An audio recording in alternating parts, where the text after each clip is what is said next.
Hello, and welcome back to the next session in my webinar series on C++ Standard Template Library by example. Today we're going to wrap up our coverage of C++ generic algorithms, looking at set algorithms such as set union and set intersection, looking at some algorithms related to heaps, which we're going to use to make a Heapsort implementation and compare it against the built-in sort implementation in STL.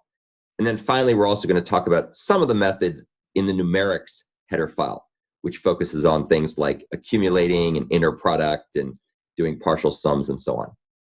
So let's go ahead and take a look and see where we're going to find the source code for today's discussion, and then we'll leap right into the examples.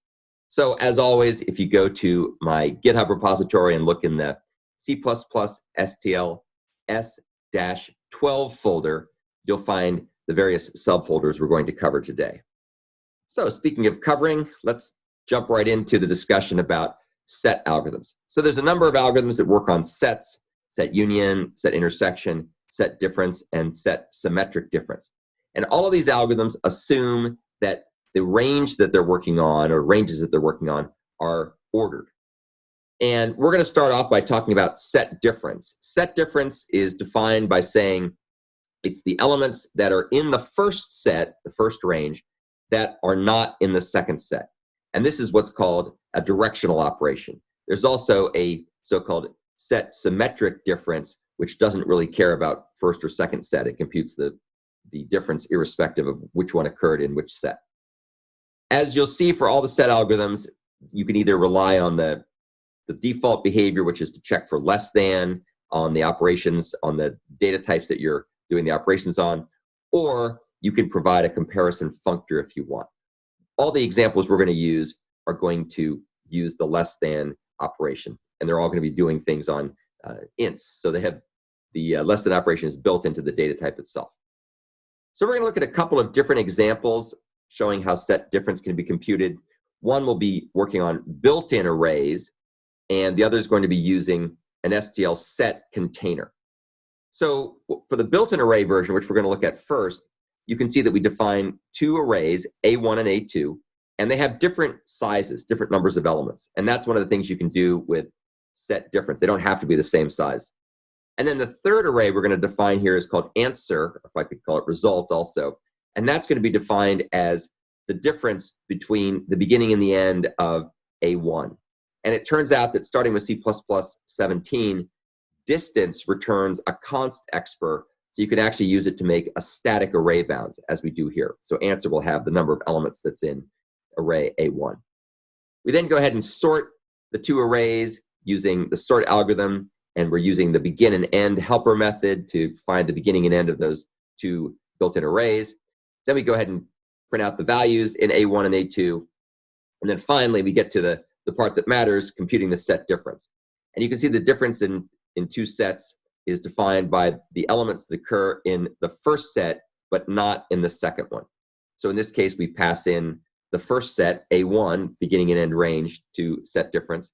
Then we pass in the range for the second set, begin A2 and end A2, to set difference. And then we pass in the answer array. And what we get back is an iterator that points to the end of the set difference that now will be stored in answer. So to figure out how big that is, we go ahead and use the distance method again to find out what the difference is between the beginning of the array and where the iterator ended up, which in this case we'll see will have the value of 5 because they found 5 things that were different. And then we go ahead and copy from the beginning of the array to the iterator and write them to the output. So that's the way you do it on arrays. Now it turns out the way you do it on sets is almost identical with two differences. First, we say set instead of built-in array. And secondly, the sets are sorted out of the box, so we don't have to sort them explicitly.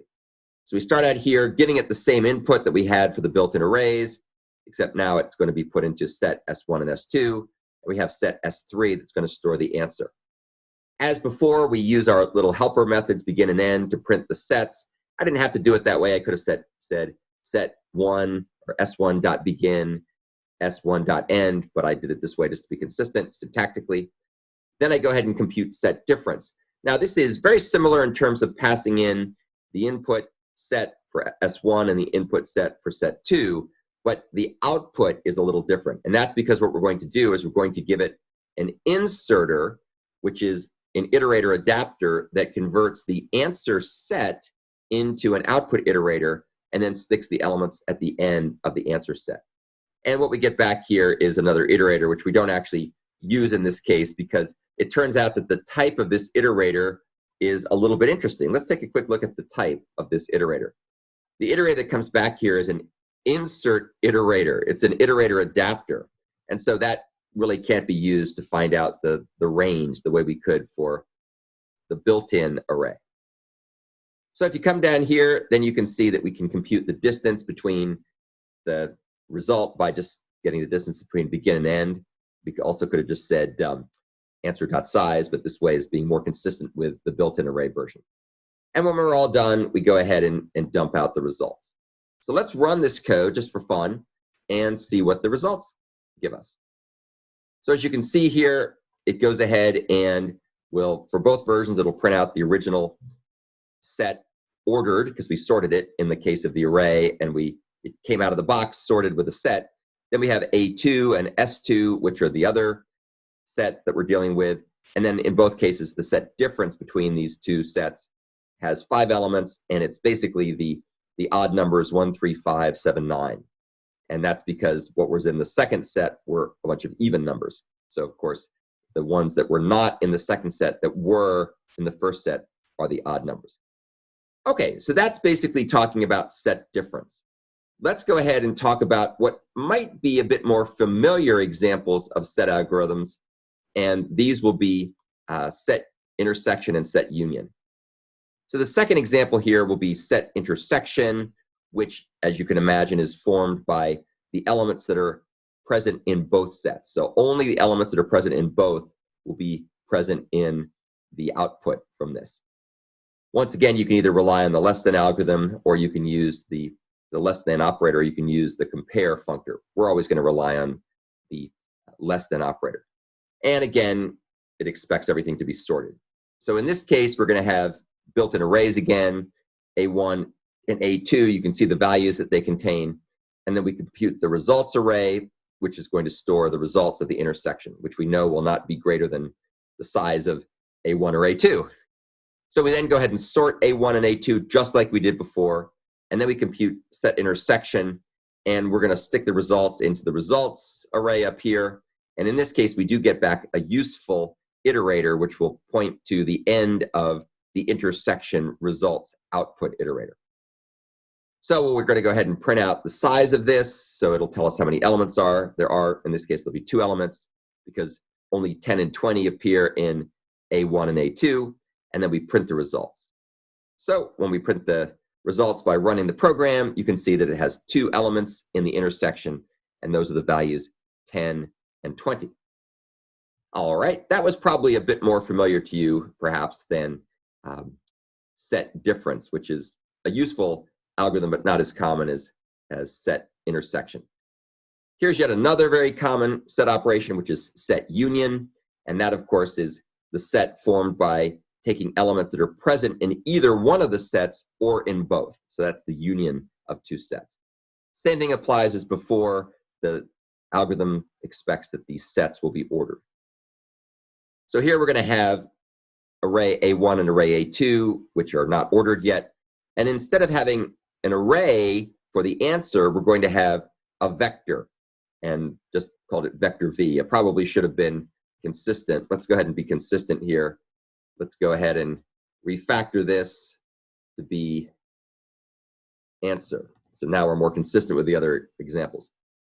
So we sort A1 and A2, and then we compute the set union, which will contain the elements that are in both of the other sets. And in this case, that could be many, so it's probably more than the size of either one. And so we're going to use a back inserter in order to be able to insert this into our initially empty vector. This is what vectors are so good at, and this is what back inserters are so good at, allowing us to be able to grow the size of this container on demand as needed. Then we go ahead and print out the number of elements, and then we print out the contents of the answer, which is going to contain the set union. So let's run this, and you'll see the answers we get here is that the union of the two sets will have 8 elements, which will be 5, 10, 15, 20, 25, 30, 40, and 50. And if you look carefully, you see that those are, in fact, the elements that are in both sets. You notice that it doesn't print out duplicates in this case because they just printing out the fact that they occurred in both sets. Okay, so that was the discussion about set algorithms. And I think you'll agree that those are very useful, especially if you do a lot of set operations. So now let's go ahead and turn our attention to something new. And we're going to talk about heaps. Now, it turns out that a heap is a very interesting data structure, and I thought it would be worthwhile to point you to a Wikipedia article that talks about heaps. So a heap is a partially ordered, almost complete binary tree. So what does it mean to be partially ordered? Well, you can see that if you take a look down at this diagram here, which shows an example of a heap. And what it means is that the parent node, whenever you have to have a node with children, will always have a value that's greater or less if you're doing it reverse, but always going to be greater than its children. So in this case, you can see that 100 is greater than 19 and 36. And then you'll see that 36 is greater than 25 and 1, and 19 is greater than 17 and 3, and 17 is greater than 2 and 7. However, this is what's called a partially ordered. It's not a fully ordered data structure, it's partially ordered, and it's ordered in the way I just described. And the other property that makes something a heap is that it's almost complete. So what that means is that to the extent that there are any elements that are missing to make it a complete tree, they'll be only on the last row. So you can see here it's partially ordered and almost complete. And one of the properties of a heap that makes it particularly good for things like priority queues or for Heapsort, as we're going to use, is whenever you go ahead and add a new element into a heap, it's really easy how to figure out where it goes in the heap, because you basically will add it at the end and then you kind of bubble it up until it finds the place it belongs in the heap, swapping as you go through the data structure. And this works particularly well for things like vectors, because you can do it in no more than log n time, because the tree is almost complete, which means that the depth of any of its branches is never more than log n levels deep. So it takes essentially linear time to convert an arbitrary array into a heap. And then once you've got something converted into a heap, it takes n times log n time to sort it using Heapsort. And so that's what we're going to talk about here. But I just wanted to provide you with a little bit of background, because otherwise heaps can be a little bit hard to understand. The particular program we're going to use to demonstrate heaps and to demonstrate Heapsort is a variant of one we looked at the other day that helped us compare bubble sort with insertion sort with intro sort, or sort, which comes along with STL out of the box. So I copied and pasted some of the pieces and then tweaked a few things. So here we're going to have a size of the array we're going to sort to have 200,000 elements, which is much larger than what we did for the other example, because we were doing n squared sorts there, and they take a lot longer to run than the n log n sorts we're doing now. Again, the biggest size of any element will be 100,000. Actually, that's not quite right. It's 100,000 minus 1. So it's 99,999. That's the biggest value you can have. To get that value, we seed the random number generator, and then we go ahead and we use generate data. And this is a little helper function I showed the other day, but I'll go through it again briefly for completeness. It goes ahead and it's parameterized by a template parameter, which defaults to vector. We define an instance of the vector here, or the container, and then we use generate n. And generate n is an interesting algorithm that's over here in the algorithm header file. And what it does is it basically goes through a range from 0 to up to n, or I guess more specifically from n down to 0. Doesn't matter, it goes n times. And every time through, it goes ahead and it calls a random number generator. And it takes the results, well, it doesn't have to be a random number generator. It generates something with a function that's passed in. In our case, it's going to be a random number generator. But it generates a value, and then it stores it into the element in the range, and it advances that iterator each time. So in our little generate data program, we're going to be storing the data at the end of our initially empty container, which is a vector here. And we're going to have n items, which is size, which is the parameter passed in, which will be 200,000. And the functor that's used to generate the next item will be this lambda function, that calls rand and then mods it by the biggest value that we're willing to have. And notice that this is passed in as a parameter, so we have to pass it in using the capture clause mechanism in the lambda function. Okay, so let's go back over here. So we end up generating a vector of random data of size 200,000. And the compiler, of course, will optimize the heck out of the return value here. So it's all done very quickly using move optimizations and so on under the hood. And then we go ahead and call time sort, which is another little helper function I showed the other day, to sort the data using Heapsort and to sort the data using intro sort, or sort, which is the default implementation in STL, which uses quicksort in conjunction with Heapsort when it determines that quicksort isn't working very well. So let's take a quick look at time sort. It's just a little helper, generic helper function that's parameterized by a template parameter, a template parameter, which is the container that we're trying to sort, and a comparison function, or functor, which defaults to less. And so by default, we give it a vector, and we give it less as the functor. And then it's defined to take the name that we want to print out when we're done with our sort to indicate what kind of sort it was, the data that we're sorting, which is intentionally passed by value to make a copy, and then we pass in a pointer to a function to a sort routine that's going to take a first iterator and a last iterator and a comparison functor. So that, of course, matches all the different sort algorithms like sort and Heapsort and so on. And then we pass in also the comparison functor. So how this works under the hood, we use the high resolution clock to get the start time. We call the sort function pointer indirectly to sort the data from the beginning of the vector to the end of the vector using the comparison functor. And when that returns, then we figure out the time that's now, and that's the stop time. And then we figure out the duration by subtracting the start time from the stop time. That tells us how long it took to run in microseconds. When we're all done sorting and timing, we check a little sanity check to make sure it is in fact sorted, which it should be, but never hurts to check. And then we print the results out. All right, so let's go back over to main. And before we look at Heapsort, I'm going to run this program just to show you what it does. And you can see it's pretty darn fast, even though we're sorting 200,000 elements. And the reason for this, of course, is that these are n log n algorithms, so they run very quickly. Now, it turns out that Heapsort performs way better than bubble sort and insertion sort would have performed, but it still takes about 275,000 microseconds or so.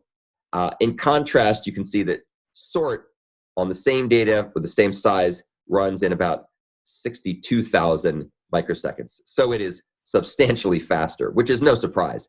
Obviously, the people who did the sort algorithm, the intro sort algorithm in STL, were very clever and did a good job optimizing it. So the last thing I'm going to do is just look at Heapsort, and this is, of course, to build up to the whole discussion about heaps. So you can see here we give it the range, which is expected to be a random access pair of iterators, first to end.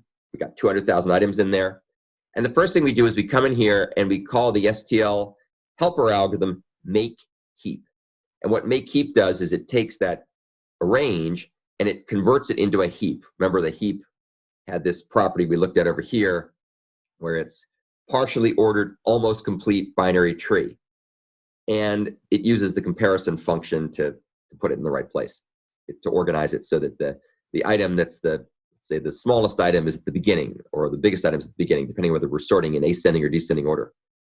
And then we call the sort heap method. And all sort heap does, as I talked about before, is simply takes each item one at a time and then goes ahead and puts it in the right place in the heap and then reheapifies the heap to preserve the heap property. And it marches through the range from beginning to end, doing this for every element. And by the time we're all done, it took n times log n time to do a conversion of a heap into a sorted data structure. So that's what Heapsort does. Okay, so that's the end of the discussion about heaps and just illustrating another cool example of sorting. Let's now go turn our attention to the final example here. And this is actually going to be the end of our discussion of algorithms. And what I'm going to do is just summarize some of the algorithms you'll find in the numeric portion of C++, numeric header, numeric package, if you will. And these are all a bunch of mathematic functions. These are just some of them. There's other ones there, but these are some of the ones that are very common. And they include accumulate, adjacent difference, inner product, and partial sum. So I'm going to focus here on two examples. I'm going to focus on accumulate and partial sum. The way we're going to do this is we're going to define a little helper functor called sum odd, and it's going to have the operator function call method that takes a sum and a value, and if the value is odd, it'll add it to the sum and return the value and the sum, the addition of those. Otherwise, it just returns the sum and ignores the value. So what it's doing is it's summing the odd values and ignoring the even values. What we're going to do to test this out is we're going to define ourselves a vector of int of size 10, where everything starts out with the initial value of 1. And then we're going to call the partial sum method. And partial sum is going to go zipping down through that range from beginning to end. And you're going to see that what it's going to do is it's going to essentially add each of the elements together. So as we go through here, we keep a running count or a running sum, and then we basically say t equal t plus whatever we're looking at in the iteration range. So we're basically summing the contents, and then we're storing the contents into the output iterator, which in this case, as you can see, is we're storing it back into itself. So we're doing a partial sum and then updating the underlying vector to be the values 1, 2, 3, 4, 5, 6, 7, 8, 9, 10. So that's the partial sum of the first 10 elements. We then take that and we're going to call accumulate. And what accumulate is going to do is accumulate's going to go through the range from beginning to end, and it's going to apply a binary operation to each element. And what it's going to do, of course, is it's going to basically accumulate all the values that happen to be returned by the binary operation, and then it'll return that when we're all done. Well, here you can see that we're going to pass in the vector, which has the partial sum in it, the initial value of 0, and then a functor called sum odd. And the sum odd functor is going to go ahead and only sum up the odd numbers. So as we'll see, the sum of the first odd numbers in the range 1 through 10 will end up being 25. And if you don't believe me, here's the result that comes out of accumulate. You can see here's the original sum, or here's the original partial sum, and then we go ahead and sum up all the odd numbers with accumulate, and we get 25. Okay, well, those are the things that I had wanted to cover in our session today. This is, as I mentioned before, we're kind of done with STL algorithms. In fact, we're really pretty much done with most of the key elements in STL. So we've covered, if you look back over the almost 30 sessions we've done at this point, we've covered STL function templates and class templates. We covered sequential containers. We covered all the different types of iterators, input, output, forward, bidirectional, and random access. We covered the associative containers, unordered and ordered associative containers. We covered the adapted containers like stack, queue, and priority queue. And then we covered a bunch of other things. We covered functors and function adapters like negators and binders and the mem fun family of adapters. And then we finally got into the algorithms, and we talked about the non-mutating algorithms, then we talked about mutating algorithms, and then we kind of wrapped up with the other algorithms, things like sets and sorting, which of course are mutating algorithms as well, but we tend not to lump them into that category. They really fall under sorting and sets and heaps and things like that. And finally, don't forget numerics. So we've covered quite a bit of material in the last several weeks. We have probably one more session we're going to do where I'm going to kind of put everything together and show you interesting implementation of an array class, which will give us a chance to talk about how to implement things like iterators and so on. But we'll see if we can get that done tomorrow. Otherwise, we'll cover it again soon. So thanks you guys very much for attending. Please go ahead and like and subscribe if you haven't already. And also feel free to follow me on Twitter.